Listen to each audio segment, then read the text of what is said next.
gives Cubans in Miami hope. I think that's the reaction that I was getting talking to people, especially members of the diaspora community, about the reaction to this. I mean, it no longer feels quite as symbolic as it might have last year because the Trump administration has demonstrated this willingness to do something like that, to actually go into Cuba and capture Raul Castro.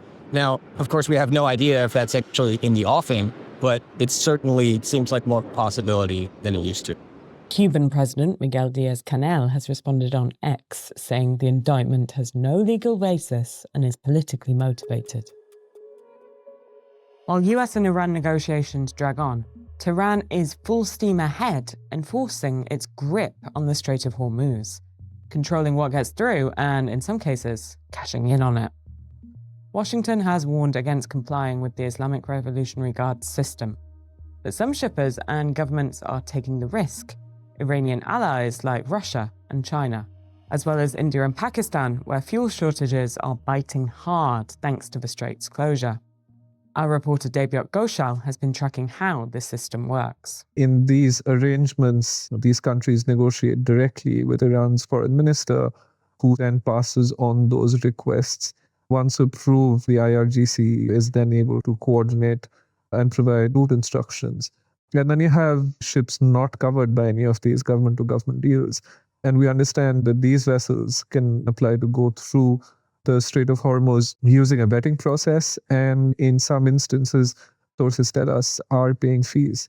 What sources are telling us is that some vessels are paying upwards of $150,000 for safe passage. Iranian officials tell us that vessels are sometimes charged security and navigation fees, and that these fees vary by cargo.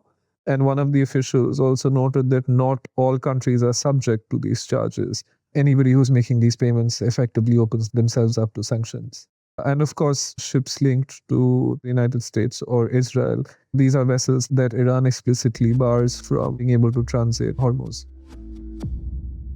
China's President Xi Jinping and Russia's Vladimir Putin put on a show of unity, signing a joint declaration taking aim at Trump's Golden Dome defense shield and what they called Washington's, quote, irresponsible nuclear policy. These moves coming just a week after Trump's own visit to Beijing. But a key Russia-China deal has fallen flat, with no breakthrough on a major natural gas pipeline that Moscow has been pushing for that could double its gas sales to Beijing. The Kremlin says a general understanding had been reached, but pricing and key details remain unresolved.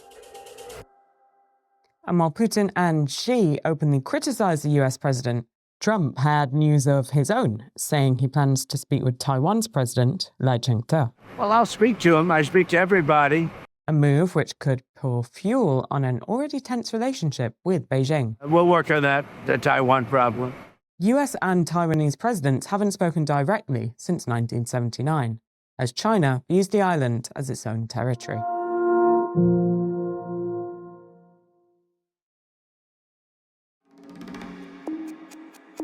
SpaceX took the wraps off its IPO filing last night, opening the books of a company poised to become the biggest US market debut.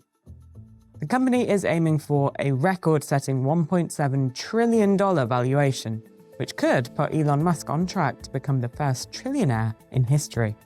SpaceX could list on the Nasdaq as early as June 12th under the ticker SPCX. And for more markets news, check out our sister podcast, Morning Bit. It's available wherever you get your podcasts. A video posted by Israel's national security minister has sparked international outrage.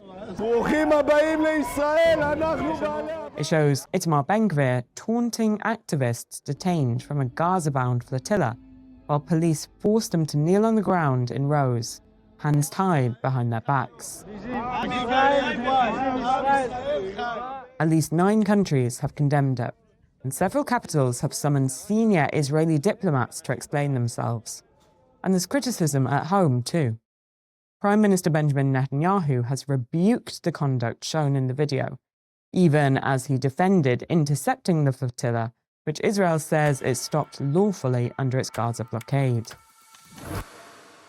But Netanyahu's problems don't stop there. Israel is inching closer to a snap election.